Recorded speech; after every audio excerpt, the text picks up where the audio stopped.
I went to school with a girl who faked tics, and it was interesting. Now, before I continue and tell the story, I do want to say that I did not fake claim this individual. I never accused them of faking. The only reason I found out that they were faking is because they told me.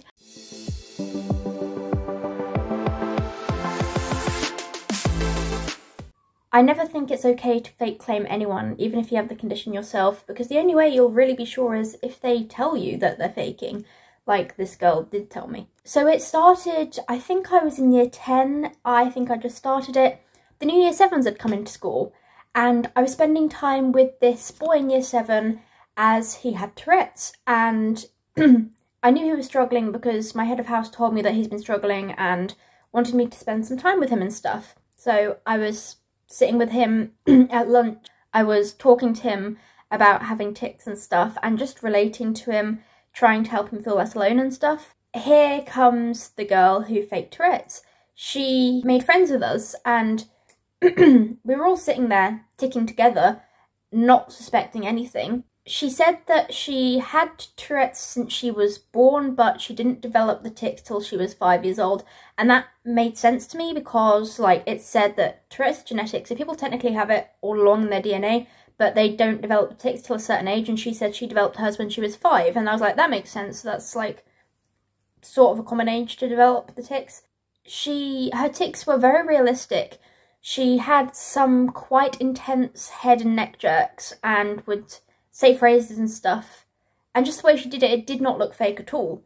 So I didn't suspect a thing, and I brought her along to a meeting. At my school, we had a group where we focused on Boris Johnson, not that. We focused on special educational needs and how to make the school a more inclusive place, and we would meet up every now and then and discuss some ideas. The group didn't actually achieve anything though, because we ended up ending it because we had to focus on our GCSEs instead, so it didn't really get very far, but we tried. And we were sitting in this meeting discussing these things, and the person who was faking, they were twitching and stuff, and my tics were yelling stuff like saying that they're a ticker, that they're ticking and stuff like that, and this must have confused the special educational needs coordinator. Now this girl, I spent a lot of time with her. She told me about how she'd go out to the city centre with her friends with Tourette's and stuff. She told me about how it affects her life. She would go into the canteen with me, and one of the school lunch ladies basically said to her and started yelling at her, stop copying her, they were referring to me, stop copying her Tourette's and stuff, and I was just like, oh no, they do actually have it, they have Tourette's, it's fine, and they're like, oh. So I was defending them, and I didn't suspect anything at all. Like, when I asked them stuff about their experience, they gave all the right answers, not that there is a right or wrong answer, but just answers that you would think that someone with Tourette's would actually give when you ask them questions. And there was one time though, looking back, I understand why they felt awkward. I asked them, like, do you ever feel like you're faking? Because I was intrigued if another person has the same thing. I knew that it was common for a lot of people with Tourette's to have intrusive thoughts about whether they're faking or not. I had it a lot, and they just looked really, really awkward. And again, I didn't really suspect anything because they looked awkward, but I thought that it was just because they don't like talking about intrusive thoughts and stuff, because a lot of people don't. So I didn't suspect anything even then. Wow.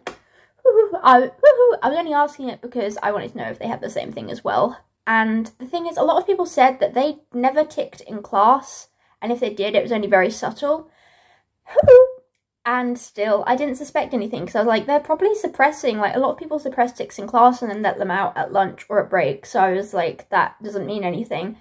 But a lot of people did notice that she never really ticked that much in class.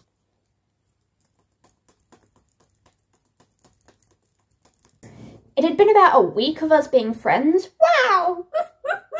And I think she'd got tired of it. She basically told me that she had an injection which stopped her tics, or at least made them milder.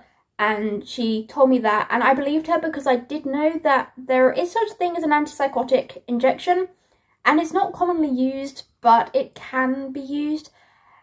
So I just assumed that she was referring to like an antipsychotic injection. So I still didn't suspect anything, but now looking back that I know she was faking, I think she'd actually just got tired of faking and tired of moving her neck so much and hurting herself by moving her neck that much.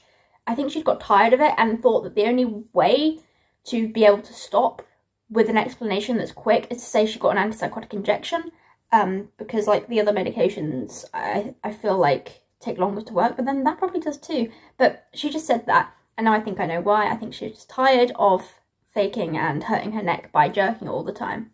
So as I said, in the meeting we were in, the Senko must have seen this girl tic, and she called the girl's parents and was speaking to her parents and that. And then right before the next meeting, where I was supposed to meet with her and the special educational needs coordinator, I got a text on my phone from her saying, she's faking, you're going to be told very soon. So I thought I'd just tell you now. And I was so confused. And I showed my friend and the guy with Tourette. So I was like, what do you think this means? Is she being honest? And I was so confused by this. It was very abrupt, especially as I'd been spending a lot of time with her and helping her, and I didn't actually have any sort of suspicion. I was surprised. And then the Senko walks in and tells us that, yes, indeed, she's faking. She doesn't have Tourette's. She never did. And that was shocking because I felt like I had made a friend who I could relate to at school.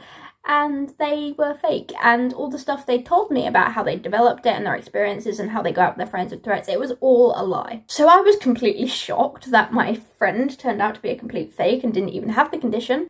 After this, people were saying to me that they are so surprised I didn't notice that they were faking, but I do have to give it to them. They were a very good actor and they did some very good research. Their tics didn't look fake at all. They had a lot of knowledge about the conditions, but apparently their parents had said that they had done extensive research on Tourette's, so their parents seem to have known about it, and I think she'd been watching loads of videos and stuff and figuring out how to mimic tics in such a way that they look real, and it was just a shock when I found out. I was like, they were my friend. Turns out the reason that they were faking is because, by the way, there isn't actually any excuse for faking, but I see this as sort of an explanation. It doesn't make it okay, but it makes me understand why they did it. Basically, they did it because they were in a very difficult situation at home and they wanted to be part of a group. And when they saw me and the guy with Tourette's together, they wanted to be part of that group. They wanted to be part of a group. They thought we were a group. And to be fair, if they just asked if they could be my friend, I would have probably said yes. But due to them faking, I didn't feel comfortable with being friends with them anymore. I couldn't trust them. They lied a lot. So I wasn't actually friends with them after this, but I kind of understand why they did it. They said they wanted to be part of a group, and it kind of makes sense as well because of what was going on in their home life and stuff. But that still doesn't mean that it's okay to fake, because it's not. It just means that I won't judge them for it. Like, I don't think they're a bad person for it. I think they just had the wrong way of going about things. So yeah, I had no suspicion, even though maybe there are a few red flags, but I could still kind of explain them as part of Tourette's. It didn't really, at the time, seem weird at all.